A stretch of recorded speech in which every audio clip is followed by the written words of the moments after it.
the conversations would always start the same way. A woman would get a message on social media, a user that they didn't really know, and it would say, "Can I tell you a secret?" That would lead to one of the most serial cyberstalkers, most prolific there is.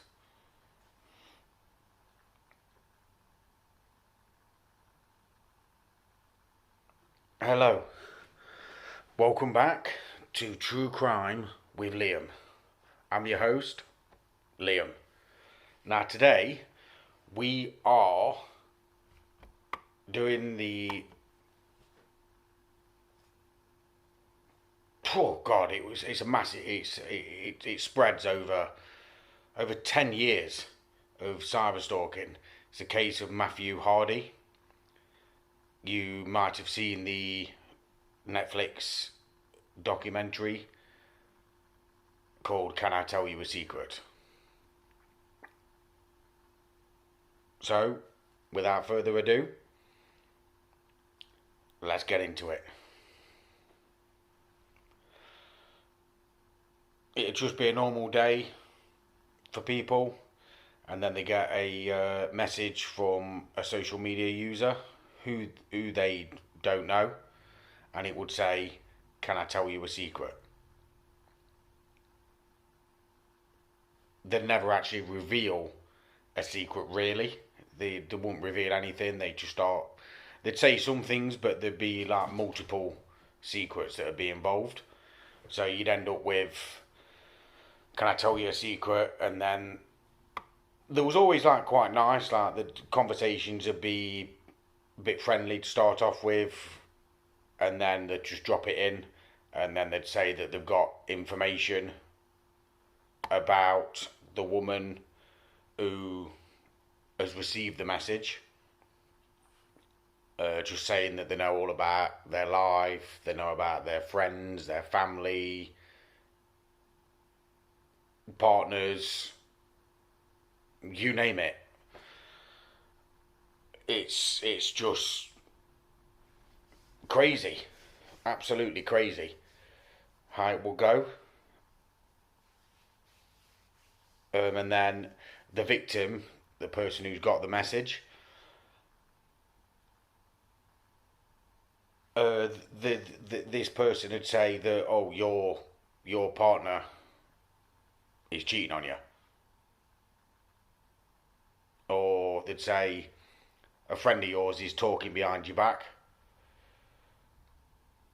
And then if you blocked the anonymous messenger, another would just appear. If the woman stopped responding, she'll get bombarded with phone calls of just someone breathing down the phone. So, obviously what I mean, like, just weird. Just, you know what I mean? And sometimes the stalking would just go on and on and on and on, and it'd go on for years. It'd terrify everybody. Just terrify you. That it would.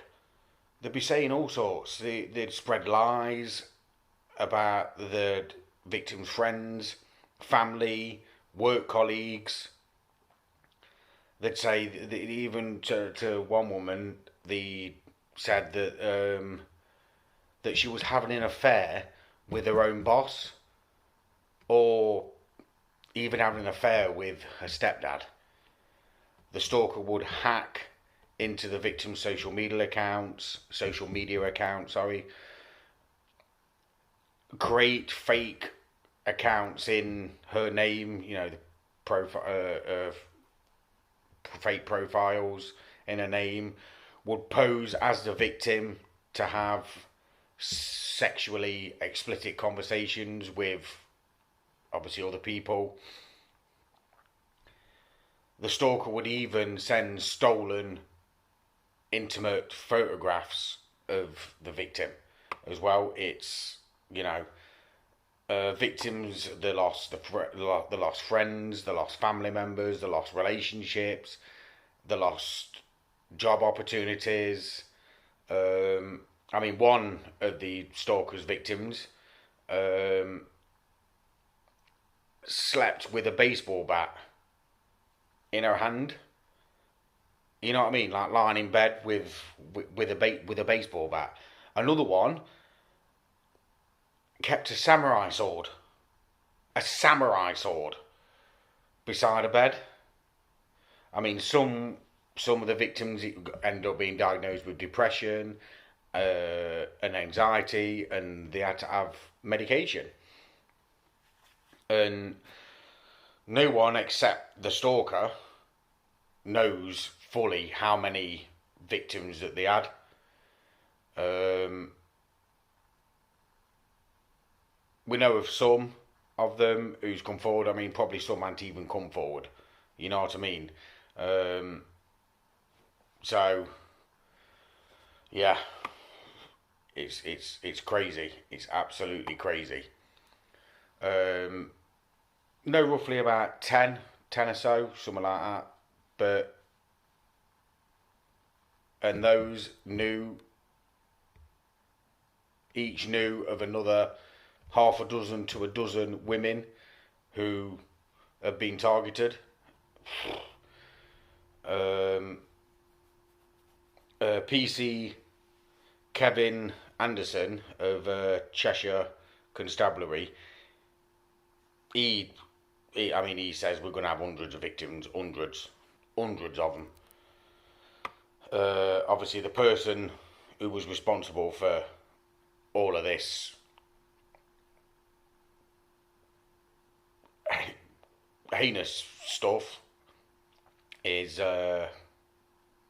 he was a 30-year-old unemployed man from Northwich in Cheshire, and his name is Matthew Hardy. And for more than a decade, Hardy behaved with, well, he just didn't give a shit. He just really didn't give a shit. He just wanted to terrorize all these people. Just terrorize them. And, oh, it's just horrible. Just absolutely horrible. Horrible.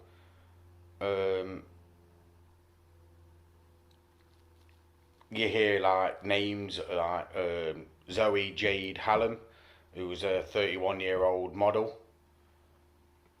She was from Lincolnshire.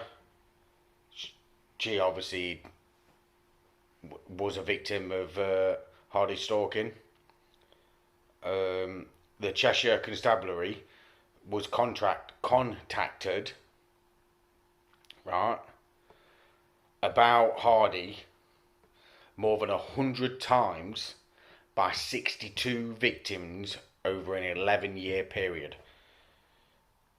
And during his years of stalking, he was arrested at least 10 times. But the police and the CPS, the Crown Prosecution Service, just seemed to be unable to stop him. Just seemed to be unable to stop him. That was until January 2022. That's when he was arrested and he was convicted. He was convicted of 5 counts of stalking, and like I say, normally the average custodial sentence for stalking is less than 17 months. Less than 17 months. Less than a year and a half.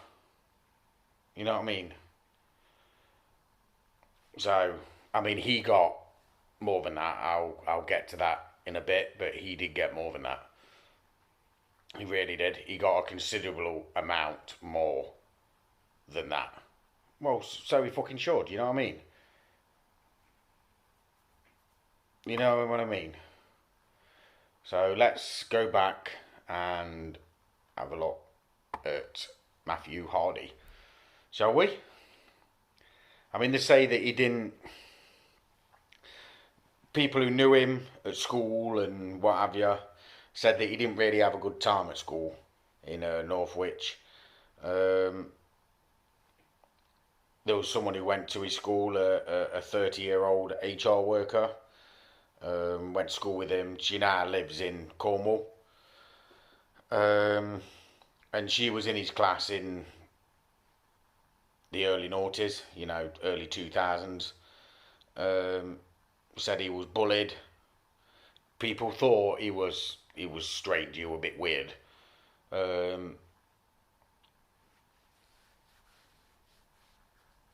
Gina Martin, who was 30 odd.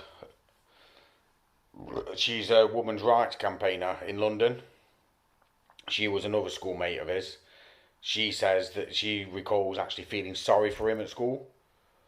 And she always tried to be kind to him. He was isolated, and she always said that she always used to make an effort to say hello to him and what have you. And in early 2006, obviously social media was in its early stages. You know what I mean? And around that time, Facebook opened up a membership to anyone aged 13 or over, and obviously loads of British teenagers rushed, signed onto the platform. Probably surprised, like, obviously now it's massive. I don't think I know anyone who is not, actually no, tell a lie, I know one person who went on Facebook. In fact, not on any social media. They just don't like it. Anyway. But other than that, anyone else I know is at least on Facebook. And it was around that time Hardy began to stalk his female classmates and girls from schools around the area. Melanie, who is the one who now lives in Cornwall. It's not. We'll call her Mel. It's not a real name. She was one of his first victims, and it started in 2009. When there were students at sixth form, and a random person, she said, like, a random person would add me on Facebook and just start messaging her. And she said that they'd say my boyfriend was cheating on me, and they just wanted to let me know that, thought that I should know that your boyfriend's got a wandering eye, which obviously was a load of crap, weren't true at all. And then Mel's classmates, they also started getting messages from this unknown person, but they all ended up like working together, and they ended up actually finding out that it was Matthew Hardy who was doing it. So whenever they get a message, they just message back saying, "You're Matthew Hardy, go away." They probably didn't say go away. They probably said, like, ding dang do one, jog on, pal. They said round then, they said that Hardy was harassing round about 25 girls from the school. And then in 2010, Hardy messaged Mel again, and it was after her mum had died. And he messaged, "Need word about your mum. I need a word about your mum ASAP. Kiss." And then he told Melanie that her mum had been cheating on her dad. and he was going to tell her dad. Well, what the fuck? Who? A mum has just passed away, and you message her saying your mum was cheating on your dad, and I'm going to tell your dad now. You know what? What I see you next Tuesday. What I see you next Tuesday. Oh my god. Oh my god. And obviously she reported him to the police, and she said like I couldn't handle it anymore. He was coming after her her dead mum. You know what I mean? And she said that the police said to her, "We can't do anything. It's online. We don't know who it is.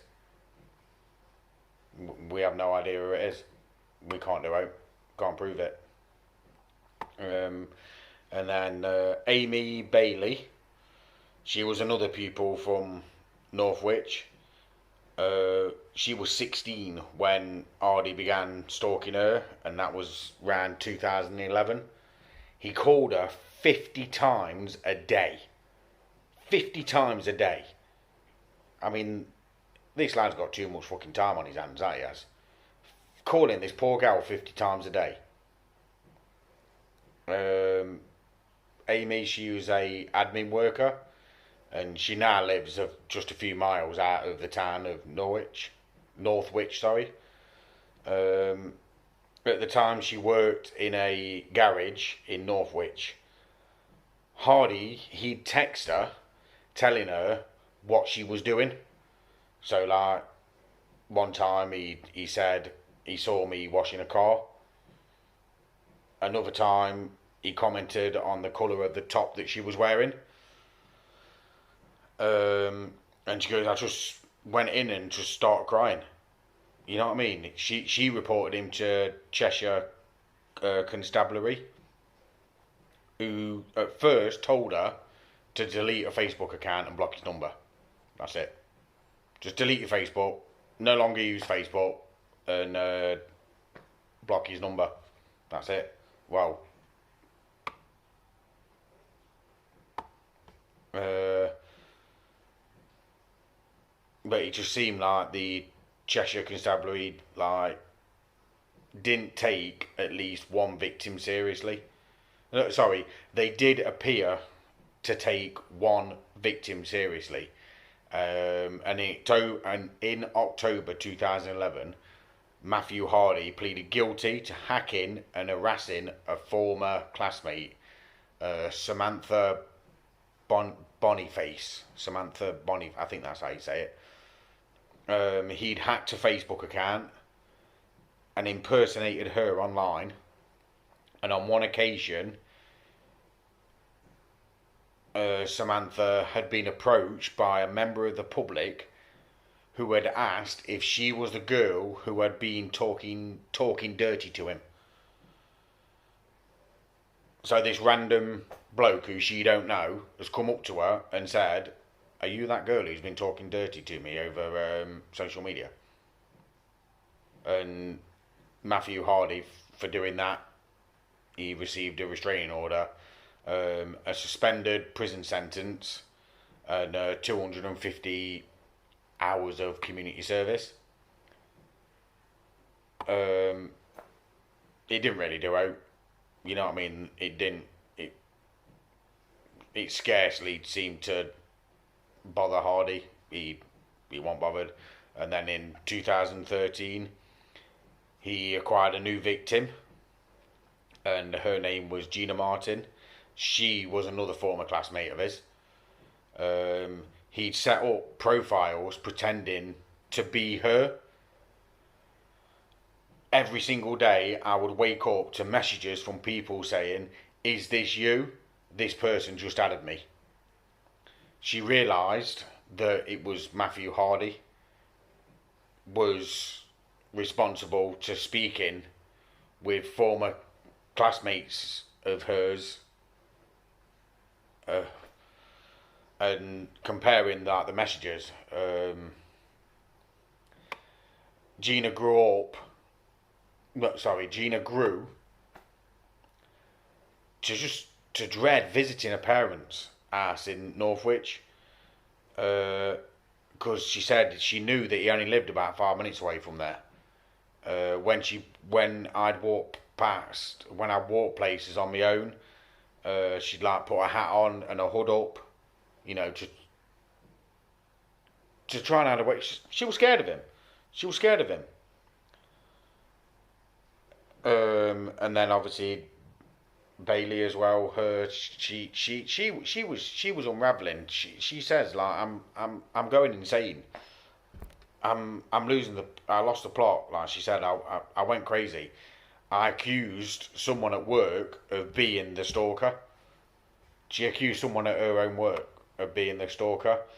Um, and then in 2013, she contacted Cheshire Constabulary again and provided officers with screenshots of these accounts that had been harassing her. One of those accounts included Matthew Hardy's real name. And again, Hardy pleaded guilty to harassment and hacking and was given a suspended sentence and a restraining order. And by 2014, Hardy had breached a restraining order and started stalking her again. She said she'd ring the police up and say, he's breaching the restraining order. They'd look into it, but nothing ever happened. She reported him for breaches of his restraining order in 2014, 2015 and 2017. And then Gina reported Matthew to Cheshire Constabulary in 2016. In September, Hardy was arrested and interviewed under caution. Officers submitted her case to the CPS, but in April 2017, it declined to bring it forward. It was implied to her that until someone got hurt or he stalked someone in person, there was nothing they could do about it. Well, you know what I mean? I get it because it's online, and obviously back then they didn't really have what they've got now. Obviously there's things in place now that you can get in. I believe you can get in trouble for doing shit like that online, and stuff. And in June 2017, a man took a photograph up Gina's skirt at a music festival that was in London. And police told her that the incident wasn't illegal, and she actually campaigned to have the law changed, and upskirting, it's called. It was made a criminal offence in 2019. It was made illegal in 2019. So good for her. You know what I mean? I mean, good for her. So what? You're wearing a skirt. Don't mean that you can go past with your phone and go up someone's skirt. You know what I mean? Should be. Ridiculous. People say that upskirting was the first thing I ever did. But that's not true. Said like she took the incident hard because 3 months previously the CPS obviously had dropped the case that she had against Matthew Hardy. Being a victim of Matthew Hardy fed heavily into the work that she does. And he stalked these 3 Norwich pupils periodically for a combined all the years together of the 3 for 25. It combines up like he had them together 25 years. Melanie, she escaped first in 2016. when she got married, and she actually changed her name, and he couldn't find her. He couldn't find her again, which is good. You know what I mean? Which is good. He couldn't find her. Um, and then Bailey and Martin, he continued stalking them until 2021. And it's like Bailey says, she said, I feel like I missed out on in my 20s, you know, the age in your 20s, the early 20s, because she was paranoid, scared. Uh, she ended up having to take antidepressants. Her anxiety went through the roof. She was scared to go out. She just thought that he was all over the place. She thought he was everywhere. Thought that he was literally everywhere, and he'd be watching her, no matter what. But stalking was Matthew Hardy's. It was his life's work. That's all he did. He didn't have a job. He just stayed at home and just stalked people online. And there was 3 phases to his offending. First, he stalked girls who he went to school with. Yeah. Then he stalked women in his surrounding areas. And then the third was he stalked women, anybody. Basically, he had no connection to them at all. They didn't live in his town. They didn't live in his district. He just found them online. Right, you're next. Usually they were like vibrant young women. They'd have good personal lives, professional lives. They had a lot of followers on social media. Zoe Jade Hallam, she was the third of women caught up in his web. Hers started in 2018, the first message, and hers was on Snapchat. And she said he said, obviously, can I tell you a secret? And then it progressed to, you know, weird phone calls, just heavy breathings or silent.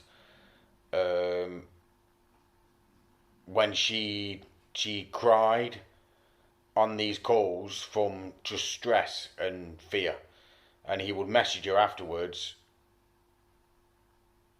just berating her, just like saying like you crying, what you crying like a baby for, and he'd taunt her. He'd say, "Guess who I managed to speak to?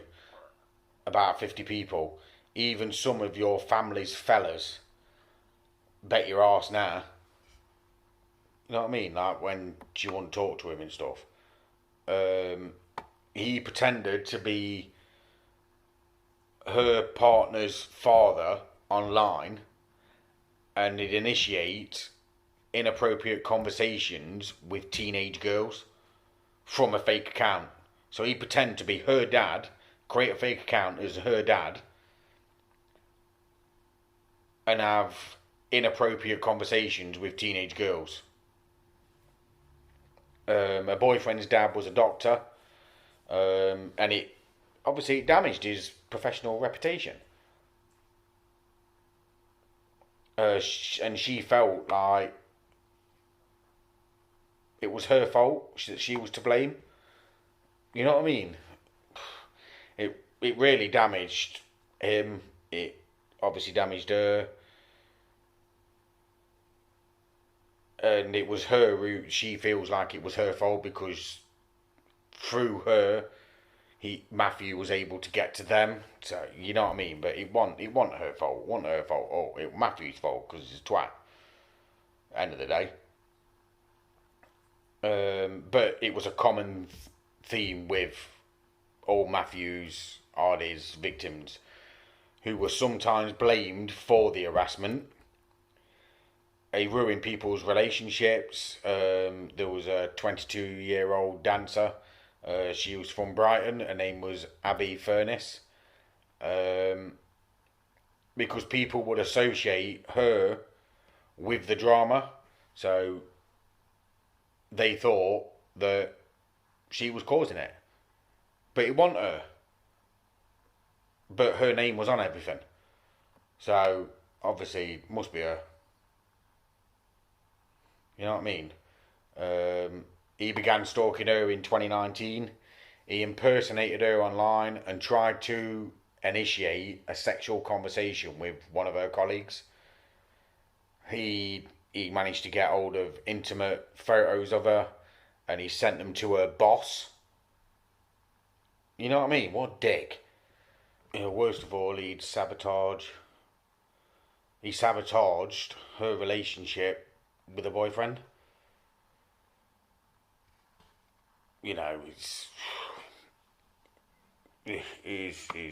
just, well, he's just see next Tuesday, isn't he? At the end of the day. And it just kept getting worse and worse for her. And then uh, it was just so bad. She said that her boyfriend got a message from a fake Instagram account saying that they knew that I'd been cheating on him.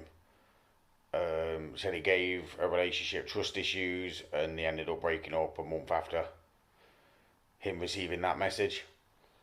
Said that Matthew Hardy even harassed her family so badly that she remains blocked on social media by some of her family members because of him.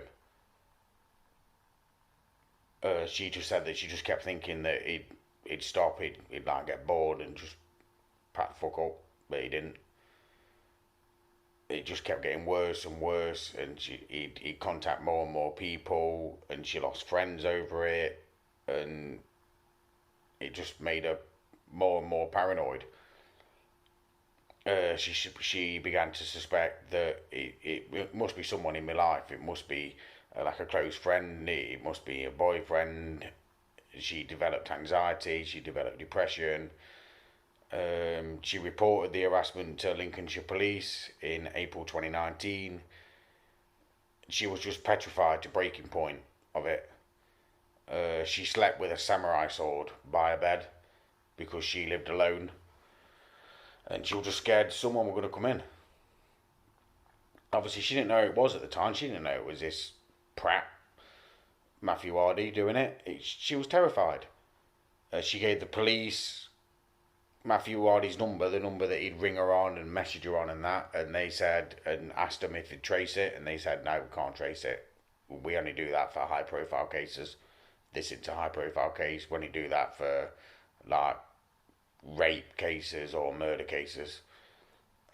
She said, so I've got to wait for something like that to happen to me before you'll do anything. So whoever this is either going to murder me or rape me. You know what? A load of bollocks. But her experiences are similar to everybody else's. It's just always seems to be the same thing. In desperation, one of her family members hired a private investigator and they identified that it was Matthew Hardy was a stalker. And in 2019, she supplied the name to Lincolnshire Police, who told her that an officer would visit him and tell him to pack it in. Which they did, and it lasted all of 2 months, and then he just started up again with her. And then in 2020, she was packing for a holiday to go to Ibiza, and he messaged her saying, be careful, beware. She was just petrified. So she rang Kent Police, and they said, do you really think you're in danger? Because we're 20 minutes away from you, and you know, we could, something might happen over here. And so she said, okay, okay. And she said, like, I felt a bit silly afterwards, really. Like, and then while she was in Ibiza, she was doing an Instagram live when an account with the name Matthew Hardy started asking her questions. And afterwards, Matthew Hardy messaged her on Facebook and he confessed that he was the one who was stalking her. And when she checked the messages later, that Facebook account had been deleted. So she felt though there was no point getting back in touch with Kent Police because they just made me feel like I'm just wasting police time. So what's the point? They just made her feel like they thought I was just a blonde, naive girl who had loads of followers on Instagram, posted where she was all the time, and just wanted attention all the time. Even after his confession, he still continued to stalk her until September 2021. And she says, like, nearly every day I get a message from someone I hadn't spoke to in years saying, Abby, I got your WhatsApp message. Has your account been hacked? Like, the woman's ordeal just continued. Were it not for PC Kevin Anderson of Cheshire Constabulary, in December 2019 he was assigned to a stalking case involving Matthew Hardy. And whilst he was digging around in the internal systems, he found that there was more than 100 logs on the system about Hardy from 62 victims. Now, to say some of these logs could have been duplicates of others, but anyway. And he said that Hardy had been arrested at least 10 times and he'd been voluntarily interviewed a further 3 times. One detail stood out. Hardy had also almost ruined a marriage by telling a woman that her fiance was cheating on her. And she said, like, on a wedding day, I thought this guy needs to be brought to justice. Obviously, he told this woman that her fiance was cheating on her, and he told her that on her wedding day. That's what I mean. He's a see you next Tuesday. That he is. Reports which went back to 2011, like, just ridiculous. And he says, I can't speak for the officers that took on the cases at the time, like where it was reported to those officers.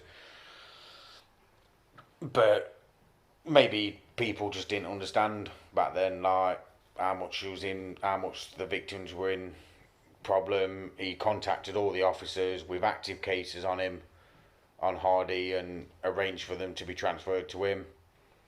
One case concerned a 23-year-old boutique owner named Leah Marie Hambley. She was from Maidstone in Kent. Hardy began stalking her in 2019. He contacted her, all her family members, hundreds of times. He would say that he hates me, that I'm a bitch, or he pretended to be me and talk to them. He would call 10 times an hour from unknown numbers in the middle of the night. 10 times an hour. Like, that's crazy. Why would you... Like I said, he's got far too much time on his hands. If he can ring people 10 times in an hour, what's wrong with you? She went to Kent Police and they'd only ever email her and say, don't worry, we're looking into it. She made a complaint about their handling of the case. In February 2020, PC Anderson contacted her and told her that he was taking on the case.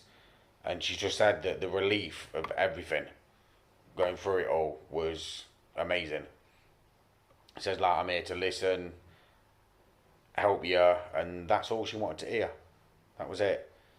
Like I say, what stuck with PC Anderson with her case was the way she handles herself. She was a former paralegal, and she used her expertise to compile a dossier of every bit of contact that she had with Hardy. And she even said that Hardy told her that screenshotting my messages is pointless, talking to the police is pointless. He said, I'd never found out who he was or what he knew, but she felt differently. And her index dossier was was 700 pages long. 700 pages. That's just what this prat did to her. All the messages, all the contacting, everything was 700 pages long. I mean, there's all the evidence there.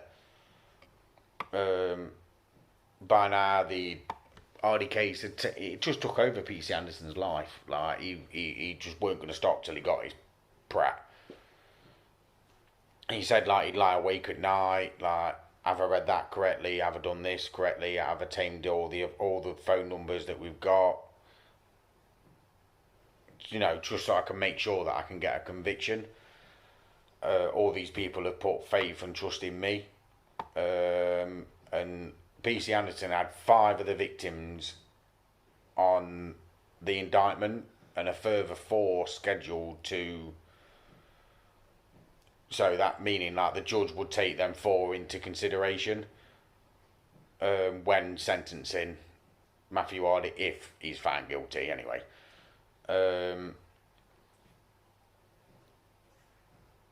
With so many victims, he just had to take the ones that, you know, were the strongest was to be on the indictment.